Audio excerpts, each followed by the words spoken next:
Dream catching. The big friendly giant put the suitcase on the ground. He bent low so that his enormous face was close to Sophie's. From now on, we is keeping as still as winky little mices, he whispered. Sophie nodded. The misty vapor swirled around her. It made her cheeks damp and left dewdrops in her hair. The BFG opened the suitcase and took out several empty glass jars. He set them ready on the ground, with their screw tops removed. Then he stood up very straight. His head was now high up in the swirling mist, and it kept disappearing, then appearing again. He was holding the long net in his right hand. Sophie, staring upward, saw through the mist that his colossal ears were beginning to swivel out from his head. They began waving gently to and fro. Suddenly, the BFG pounced. He leaped high in the air and swung the net through the mist with a great swishing sweep of his arm. "Got him!" he cried. A jar! Quick, quick, quick!" Sophie picked up a jar and held it up to him. He grabbed hold of it. He lowered the net. Very carefully, he tipped something absolutely invisible from the net into the jar. He dropped the net and swiftly clapped one hand over the jar. "The top," he whispered. "The jar top, quick." Sophie picked up the screw top and handed it to him. He screwed it on tight, and the jar was closed. The BFG was very excited. He held the jar close to one ear and listened intently. "It's a wink squiffler," he whispered with a thrill in his voice. It's even better. It's a fizz wizard. It's a golden fizz wizard." Sophie stared at him. Oh my, he said, holding the jar in front of him. "This will be giving some little toddler a very happy night when I is blowing it in." "Is it a really good one?" Sophie asked. "A good one?"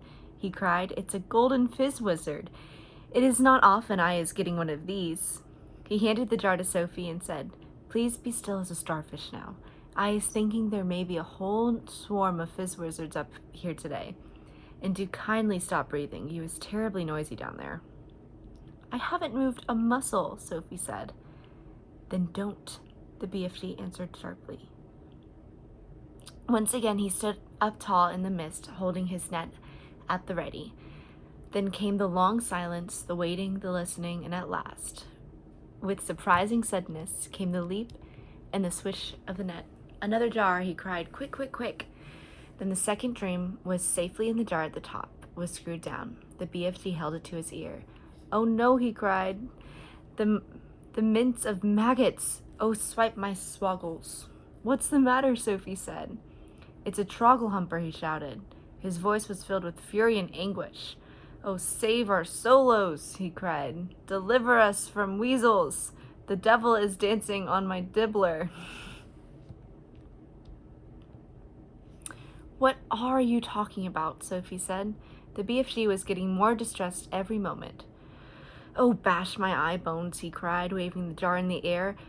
"I come all this way to get lovely golden dreams, and what is I catching?" "What are you catching?" Sophie said. "I is catching frightsome trogglehumper," he said. "This is a bad, bad dream. It is worse than a bad dream. It is a nightmare." "Oh dear," Sophie said. "What will you do with that?" "I is never letting go," the BFG cried. "If I do, then some poor little toddler will have the most blooding time. This is one real kicksy bog thumper. I is exploding it as soon as I get home."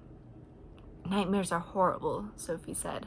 "I had one once and I woke up sweating all over." "With this one, you would be waking up screaming all over," the BFG said. "This one would make your teeth stand on end. If this one got into you, your blood would be freezing to icicles and your skin would go creeping across the floor." "Is it that bad?" "It's worse," cried the BFG. "This is a real whoopsie grob switcher."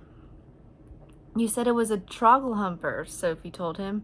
"It is a trogglehumper," then cried the exasperated BFG. "But it is also a bog thumper and a grob switcher. It is all three riddled into one. Oh, I is so glad," I is, clutching it tight. "Ah, you wicked beastie, you," he cried, holding up the jar, staring into it.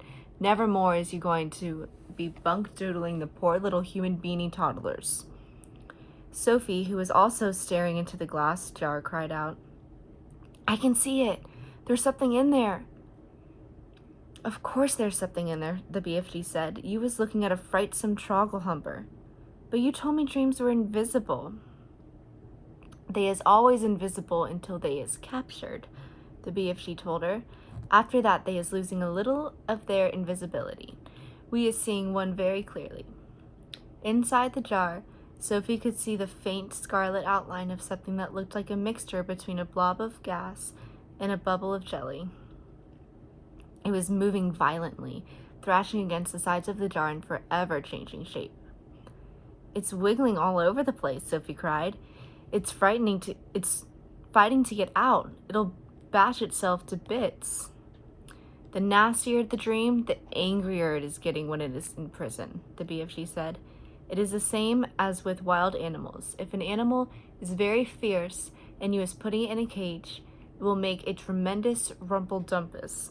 If it is a nice animal like a cockatoodle or Fogelfrump, it will sit quietly. Dreams is exactly the same. This one is a nasty, fierce, bog-rotting nightmare. Just look at him splashing himself against the glass. It's quite frightening, Sophie cried. I would be hating to get this one inside me on a darksome night, the BFG said. So would I, Sophie said. The BFG started putting the bottles back into the suitcase. Is that all? Sophie asked. Are we going? I is so upset by this trog-humping, bog-thumping grob-switcher, the BFG said, that I is not wishing to go on. Dream-catching is finished for today. Soon Sophie was back in the waistcoat pocket and the BFG was racing home as fast as he could go. When at last they emerged out of the midst and came again into the hot yellow wasteland, all the other giants were sprawled on the ground, fast asleep.